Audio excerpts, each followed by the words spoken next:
All right. Right. He's a cloud. All right.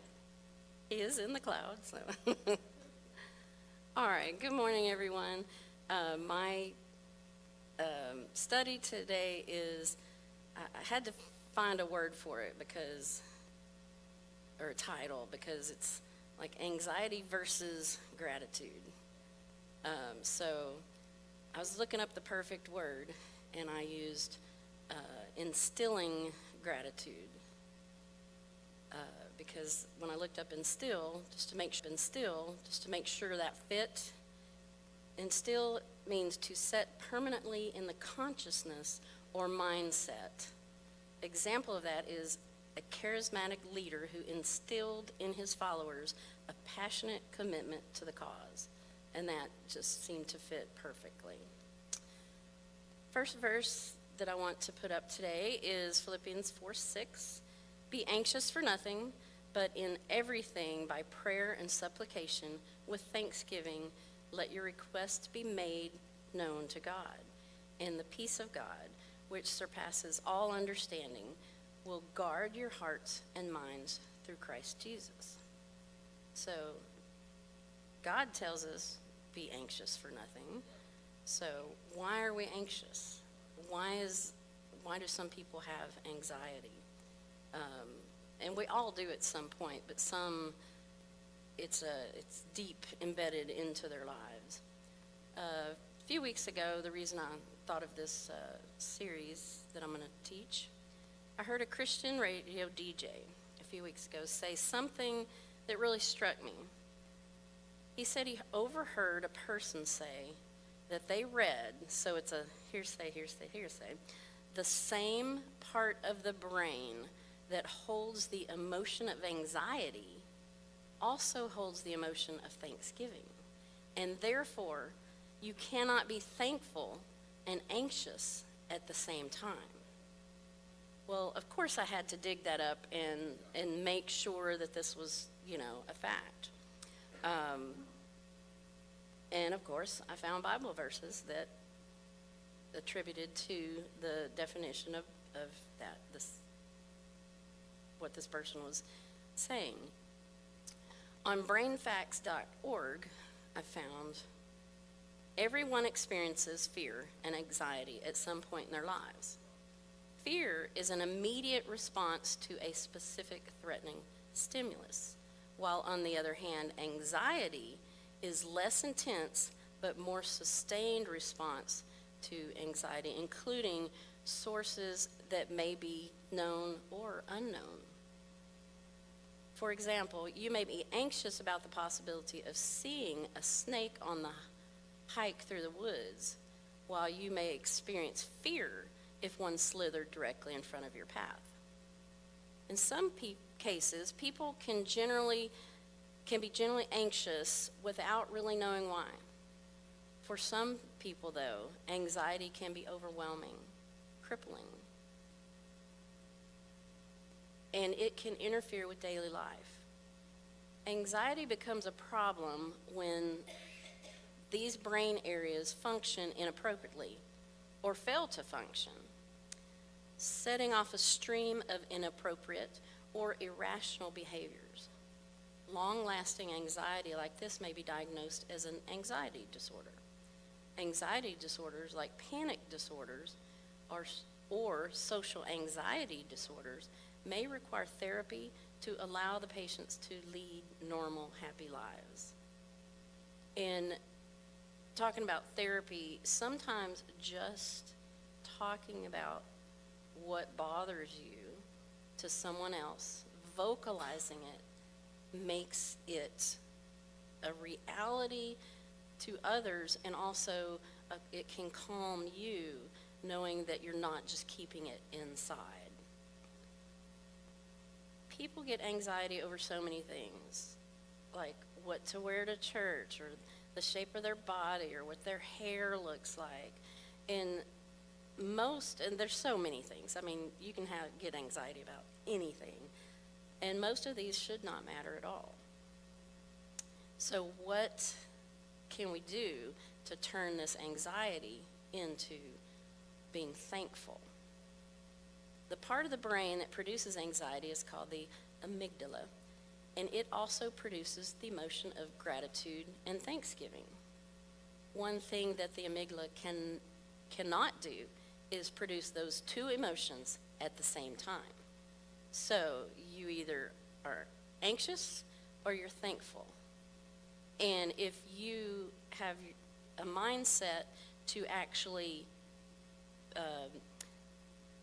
be thankful, like this anxiety is not going to get to me. The way my hair looks or my body looks today, no, I'm not going to be upset about that. I'm going to be thankful that God let me live today and breathe and wake up. So it's very important for you to think about when you wake up in the morning, what's today going to be like? Is it going to be a good day? Yes. Lane always says, it's going to be a good day. So we therefore must make it a good day.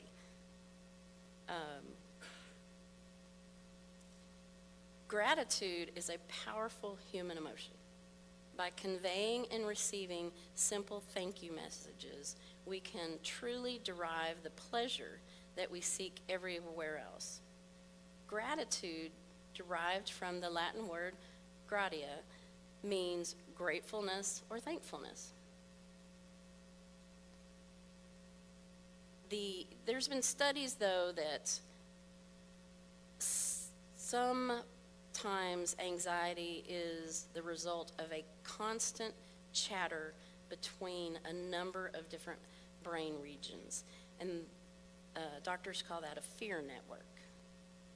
Interactions among many brain areas are all important on how we experience anxiety as well as thankfulness. On PositivePsychologyToday.com, a study written in April of 2019 by Madhulina Roy Chowdhury, okay, he states, "It is not happiness that brings us gratitude. It is gratitude that brings us happiness." Think about that. Gratitude may be a gesture or a group of kind words that we give or we receive from others. But these simple exchanges of thankfulness goes a long way in affecting our overall biological functioning. Just think about when somebody says, "You look great today." And you should really appreciate that and put that into the thankful bucket, and instead of the anxiety bucket that when you were looking in the mirror when you left and you went, "Oh, I'm this, I'm that." No, somebody said, "I look great today. I am great today." The brain and the nervous system work together. And the effectiveness of gratitude on the brain is long-lasting. Besides enhancing self-love and empathy, gratitude significantly impacts on body functions and psychological conditions like stress, anxiety, and depression. I know that many people suffer depression, and sometimes you're just depressed for a day and you just don't know why.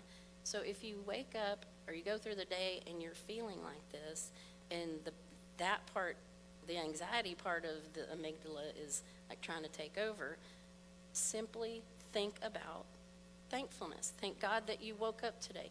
Thank God that you're healthy. Thank God that even if you're sick, that I'm alive. And there's doctors that can help me get better. There's so many things we can be grateful for. We just simply kind of put that on the back burner and let the anxiety take over. A study conducted on individuals seeking mental health guidance revealed that participants of the group who wrote letters of gratitude besides their regular counseling sessions felt better and recovered sooner. A lot of people journal, some don't, but journaling is good. Putting down all those thoughts, even if it's the anxious thoughts or the ungrateful thoughts, then add the grateful thoughts and the thankful thoughts to it. I feel like this, but this is good, you know. In that same study, he says gratitude reduces pain. I didn't dig deep into this yet, but I will. Say gratitude improves sleep quality.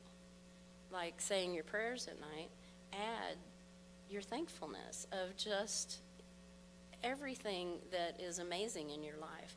And sometimes you're like, well, everything's like, ugh.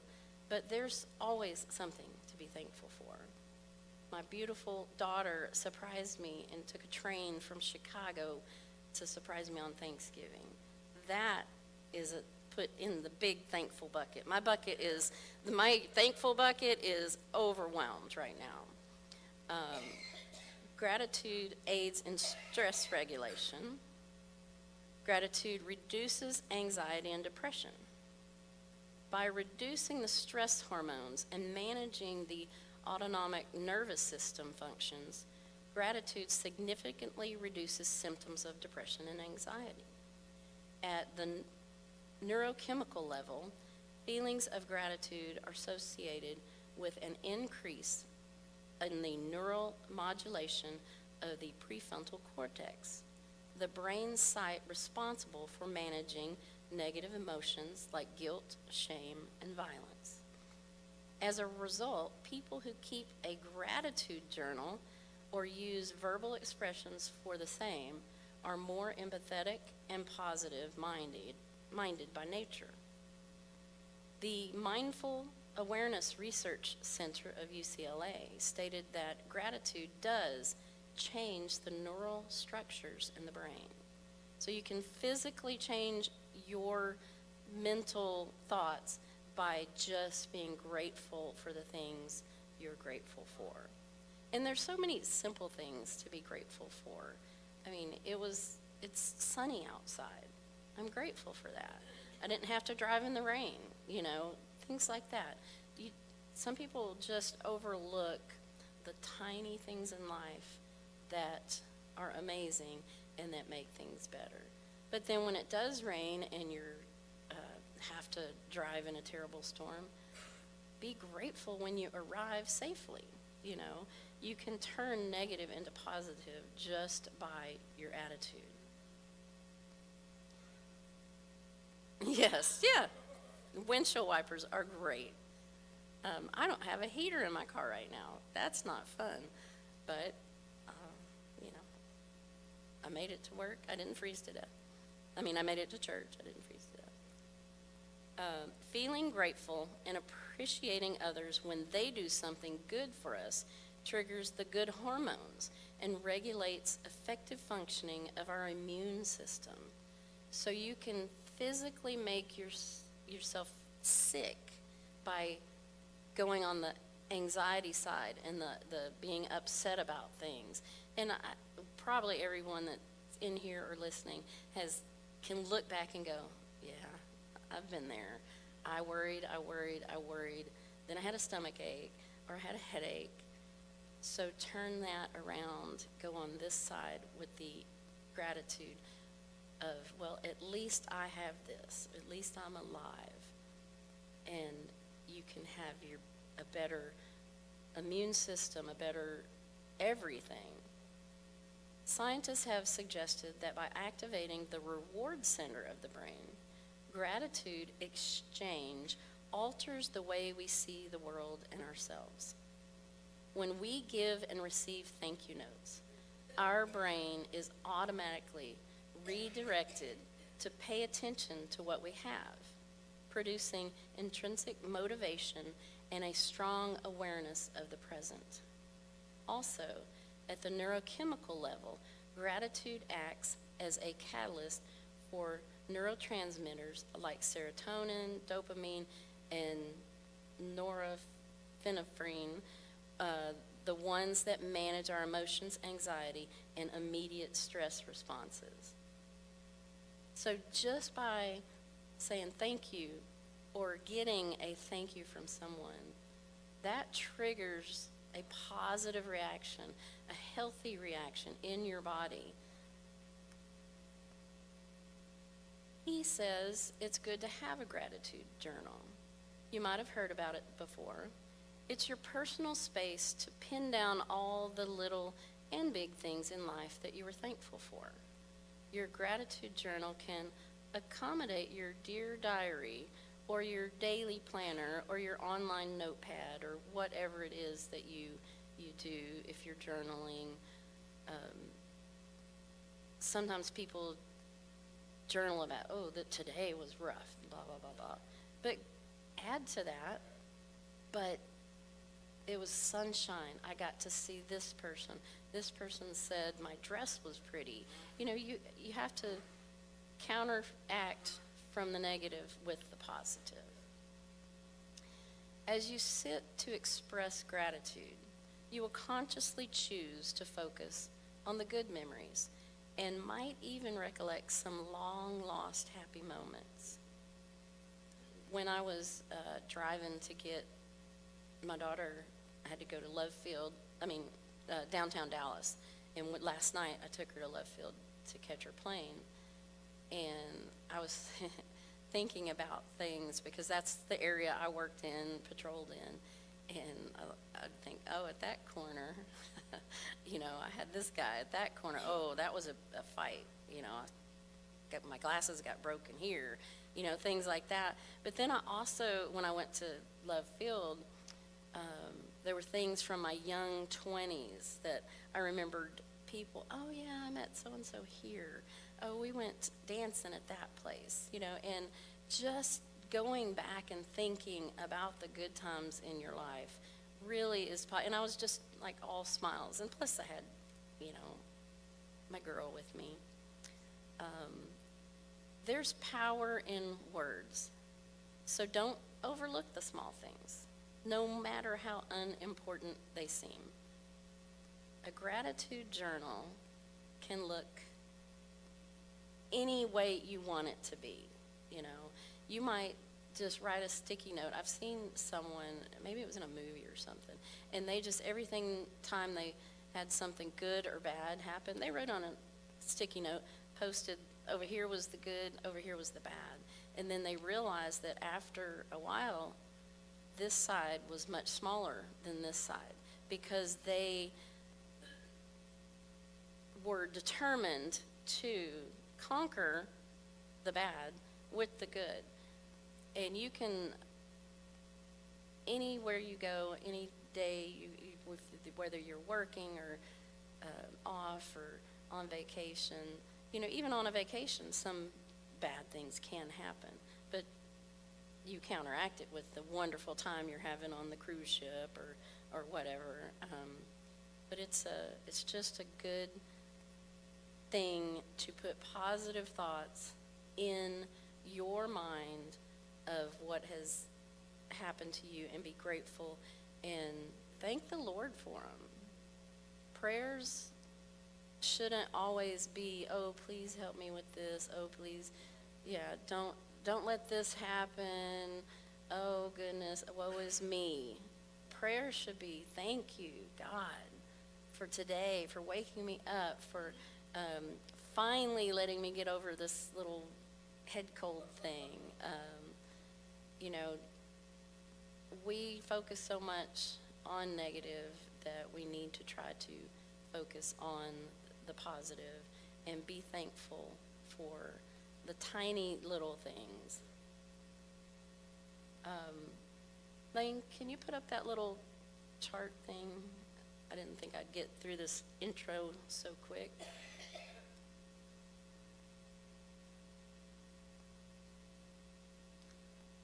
Oh, I'm sorry. Okay, no problem. No problem. And I don't have it really with me anyway. So the Matthew 6:33, please. But seek ye first the kingdom of God and his righteousness, and all these things shall be added to you. Therefore, do not worry about tomorrow, for tomorrow will worry about its own things. Sufficient for the day is its own trouble. So don't worry. Worry brings you down. Worry makes you sick, physically sick, emotionally sick, mentally sick.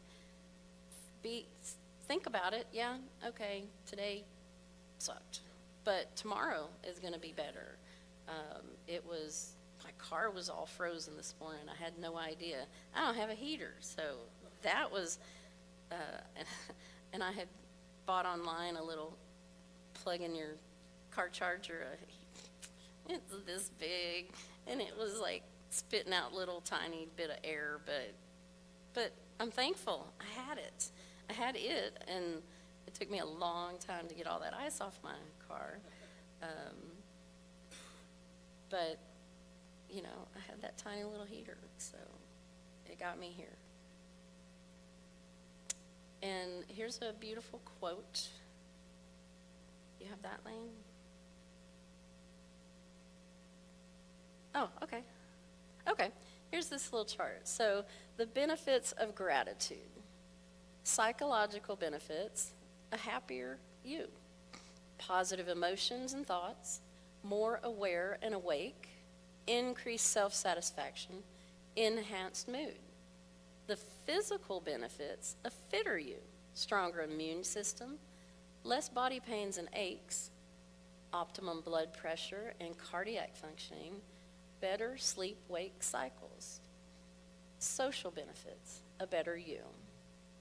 Better communication, more empathy, stronger interpersonal relationships, more likability among group members, more involvement as a team member. And what is that we do here at church? We have teams, and we have groups, and if we are positive in, the men's group, if you got one person that's negative, flood them with the thankfulness.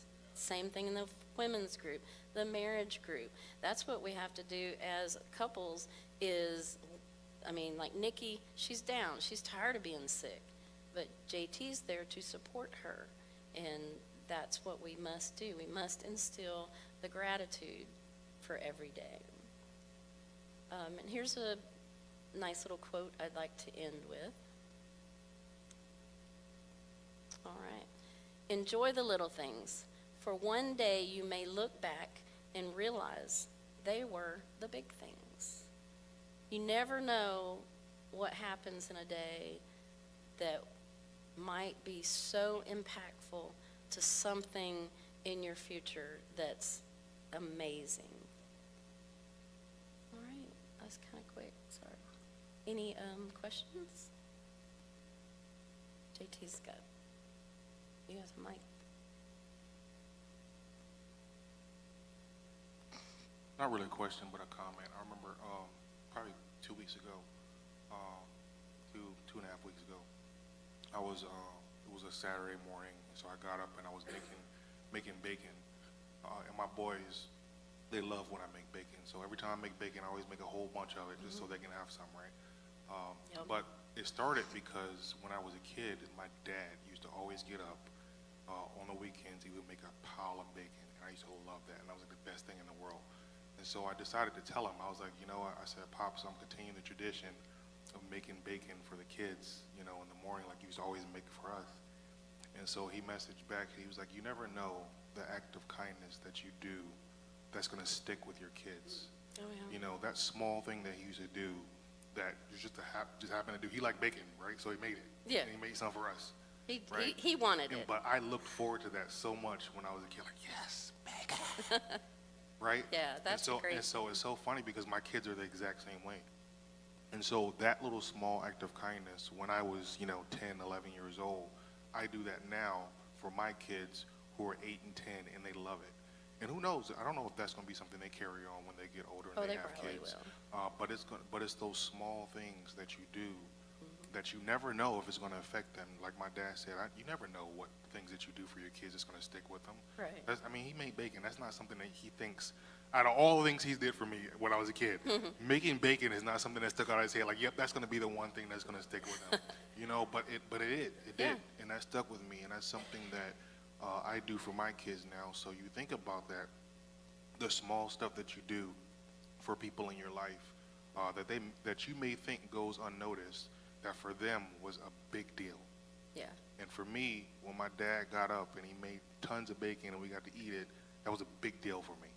And so I do it for my kids, just that small thing, and you never know. So just, I say that to go with your message because I think sometimes we get discouraged when we're doing things that we think, oh man, I'm trying to do these great things for these people and nobody cares. Well, they may actually care, they just don't tell you, right? Right, And right. you don't never know what sticks with somebody, and you're going through and you do all this stuff every single day, but you have no idea.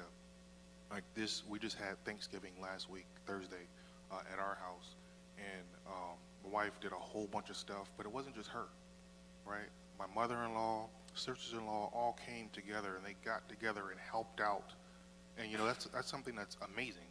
Yeah. That was an awesome thing, and I don't say it a lot, but I do appreciate that kind of stuff right there, and I think those small things like that just really propels us to go forward, and I think those acts that we have to remember that they may seem small, but it's going to have a lasting effect. Very good. Yeah, there's a thing that I would do, and it's just because it's just me, it's instilled in me, I don't know why. When I pass somebody, if it's a stranger, even if it's somebody I know that I don't particularly have had a conflict with, I say hello if I pass by them. That's just a thing. And I would, when I was policing, I'd walk past, all kinds of interesting characters, we'll say that. And a lot didn't like police. And I would say hello to them, how you doing? And the majority of the time I'd get this, I'm okay, I'm good, thank you. Like it shocked them, but that might have changed their mind about a cop, maybe. But it made me feel good to see that look on their face, that they were shocked that I actually took the time to speak. Callan? Yeah, I just had a comment, a couple comments actually, to drive your point home, your message home. When I was struggling with depression, my counselor actually had me do that exercise with the gratitude journal. And what she said to do was every night, write down 3 things that you're grateful for. And it was really hard at first, especially like when you are struggling so deeply with depression. It's hard to see the good things, but it would be something so simple as I'm thankful for my kids. I'm thankful for my house. I'm thankful for my car, right? And so that was like the first couple months of it. And then as I started doing this exercise regularly, I noticed that the things that I would write really started changing. It wasn't just, I'm thankful for my kids. It was, I'm thankful for the opportunity to stay home with my kids and, the influence that I have on their lives. And so it expanded from there, right? So it's a really important exercise, I think. Also, why I think praise and worship is so important because, and I don't know if I'm stepping on any of your stuff coming up, but when we praise and when we worship, I love what you said because I've also read that about the gratitude can't coexist with anxiety. So when we put our focus on God, when we're praising Him, which praise and worship is to exalt the Father, it is to give Him the thanks and the praise and the gratitude. So when we put our focus on Him in our praise and our worship, that anxiety cannot exist in that same space. So you are rewiring your brain, like you said, Right. and putting the focus on the one who, is everything. And it's so powerful, and that's why I really stress and try to drive home the importance of praise and worship, not just corporate praise and worship, but even in your quiet time, because that was another thing that got me through this very difficult time was if I could get to my piano and sit down and play, often I would just be practicing a song, and then it would just turn into this amazing worship session where my focus was just turned to the Lord, and it was the thing that got me through the rest of the day. So I have another comment on that as well. Another activity that my counselor had me do was these little gratitude sticky notes, I guess, because at the time where I was struggling, Josh and I were also struggling in our marriage. Like, it was affecting all areas of my life, but most importantly, my marriage. And Josh didn't really know what to do, but he was there for me. But I was struggling, and so she said, if you will start, like, just making little sticky notes to post for him of things that you're grateful that he did. And so I did. One night, I just wrote down a bunch of things on a sticky note, and every day I would put them up on his mirror. And I'm thankful for, the job that you have. I'm thankful for what you do for the kids and that sort of thing. And it really changed the way I viewed our marriage. But it healed some things, all because I was putting that focus on being thankful, even though things were difficult and rough and not pretty. Putting the focus on the good things completely changed the way that our marriage was. So it's this little nugget for any of y'all that are married. Awesome. Thank you. Bobby? I was going to say that when you talked about saying hi to someone, or if you see someone that looks really nice, or someone says to you, you look particularly pretty today. And you do, Nate, all the time. But I don't know why I do it, because I'm very comfortable and outgoing with people that I know. I'm not so much really good at people-y situations, and I've known that. But Walmart, people, Walmart. Okay.